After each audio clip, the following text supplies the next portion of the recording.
Legenda balap MotoGP, Jorge Lorenzo menyoroti pemandangan kontras di tim garasi Ducati Lenovo antara Marc Marquez dan Francisco Bagnaia sepanjang MotoGP 2025.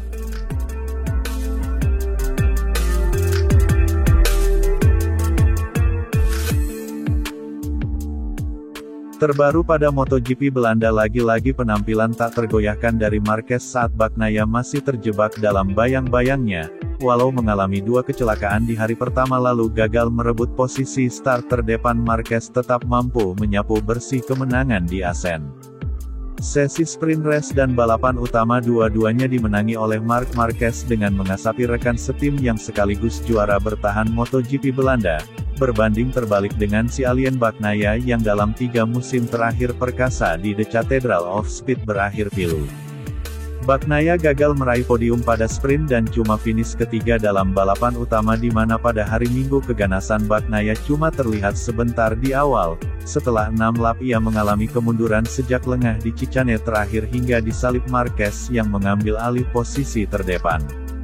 Upaya Bagnaia untuk melakukan serangan balik pada Marquez gagal dan sama sekali tidak berhasil melewati blokade sang rival terdekat. Pemandangan seperti ini sering terjadi di beberapa seri sebelumnya di mana Bagnaia selalu ngotot di awal tetapi mudah dikejar Marquez lalu gagal mengejar.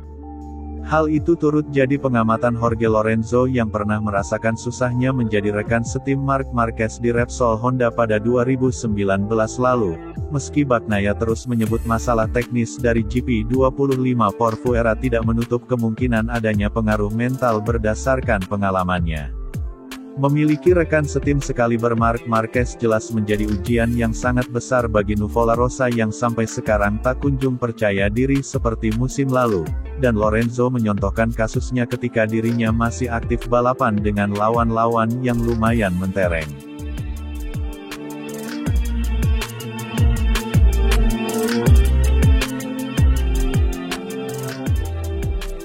Secara psikologis kita memang selalu merasa lebih kuat dan juga lebih percaya diri saat menjadi yang tercepat atau kurang lebih sama dengan level pembalap tercepat. Seperti halnya saya tepatnya ketika saya balapan dengan Casey Stoner, Marc Marquez atau Valentino Rossi. Kemudian ketika Anda mulai merasa cukup inferior maka tidak mudah untuk tetap memiliki sebuah keyakinan dan merasa aman. Menurut saya Francisco Bagnaia sudah mengelolanya dengan cukup baik sejauh ini di mana dia juga tidak menyerah dan setidaknya sudah mencoba. Akan tetapi memang tidak mudah untuk berada di dekat pembalap fenomenal seperti Marc Marquez karena saat ini Marc telah menunjukkan dirinya sebagai yang terbaik dalam hampir semua aspek, kata Jorge Lorenzo, sebagaimana dikutip dari GP1.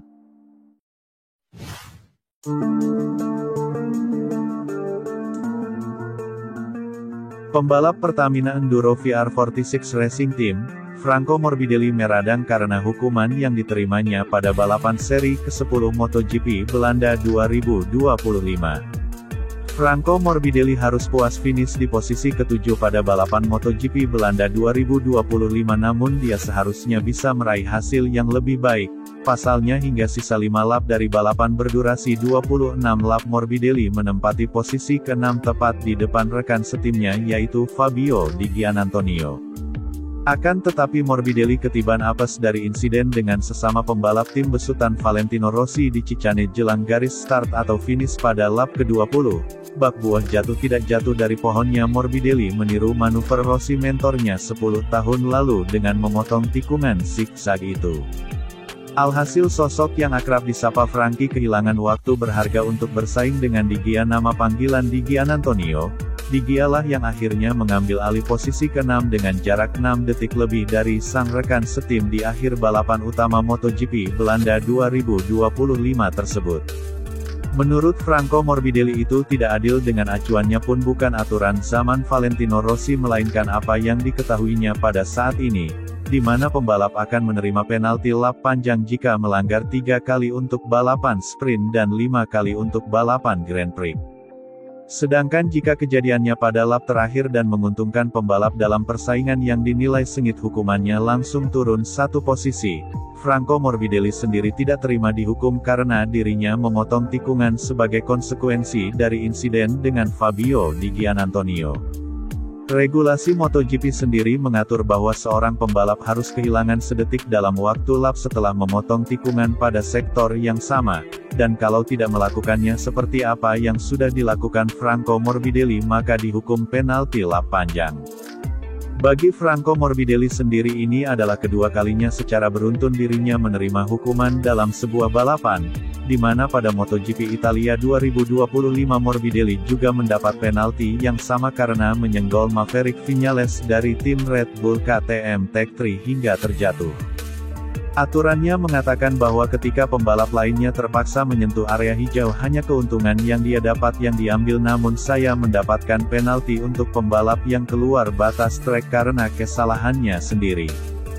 Tentunya Pablo Nieto pergi untuk meminta penjelasan, tetapi sekarang penaltinya telah diputuskan, jadi saya berpikir hanya tentang jenis kasusnya, yaitu saat seorang pembalap terlambat mengerem menyentuh lawan dan mengeluarkannya dalam lomba.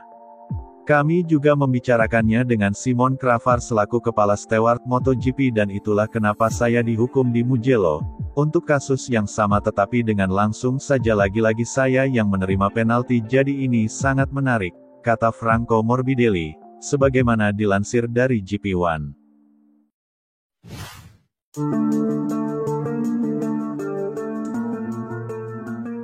Pembalap Honda HRC Castrol, Joan Mir kembali harus menelan kepahitan pada balapan MotoGP Belanda 2025. Joan Mir gagal finish setelah terkena dampak dari kecelakaan yang dialami oleh pembalap Gresini Racing yaitu Fermin Aldeguer. Aldeguer mengalami high side crash di tikungan 11 pada balapan di sirkuit Assen Belanda Minggu tanggal 29 Juni tahun 2025. Joan Mir yang berada di belakangnya tidak mampu menghindari insiden tersebut. Juara dunia MotoGP 2020 itu menabrak motor Aldeguer dan harus mengakhiri balapan lebih cepat. Mir merasa khawatir kepada pembalap debutan itu usai terbanting keras dari motornya. Hasil gagal finish membuat Joan Mir kembali berada di tren negatif setelah sempat tercatat 4 kali beruntun gagal finish dalam balapan pada MotoGP musim ini. Mir pun kemudian mampu finish dalam 3 balapan beruntun pada MotoGP Inggris, MotoGP Aragon dan MotoGP Italia 2025. Dia juga baru mampu finish 4 kali dari 10 balapan yang sudah dilalui musim ini dan sehari sebelumnya atau tepatnya pada sprint MotoGP Belanda Mir mencurigai Marquez bersaudara. Joan Mir merasa heran dengan Alex Marquez yang tak dapat menyalip Marc Marquez pada sprint. Pertama-tama saya senang Fermin baik-baik saja karena dia terjatuh dengan keras dan ketika Anda terjatuh seperti itu di lintasan itu rumit. Saya sangat senang dengan bagaimana balapan saya dimulai waktu putaran saya mendekati orang-orang di depan dan saya terus mendekat ke grup di depan, sayangnya saya tak bisa melakukan apapun untuk menghindari kecelakaan itu. Itu adalah pukulan besar bagi saya dan saya merasa sangat kesakitan, jadi saya akan kembali ke rumah dan memeriksa kondisi saya dalam beberapa hari. Kalian harus bertanya kepada Alex, namun saya melihat dia mempunyai keunggulan terutama di sektor ketiga dan keempat. Saya tidak tahu soal lap terakhir karena Marc sangat bagus ketika kita mulai sedikit kehilangan grip. Tetapi sebelum itu Alex seharusnya punya kesempatan untuk menyalip sebelum Cicane di tikungan kiri cepat, tapi saya tidak tahu kenapa dia tidak melakukannya. Mungkin dia memperkirakan kecepatan Marc menurun atau mungkin dia sudah senang dengan selisih poin yang diraih atas Pecco, saya tidak tahu, tetapi saya melihat Alex yang sangat kuat pada sprint, kata Joan Mir, sebagaimana dilansir dari laman Motosan.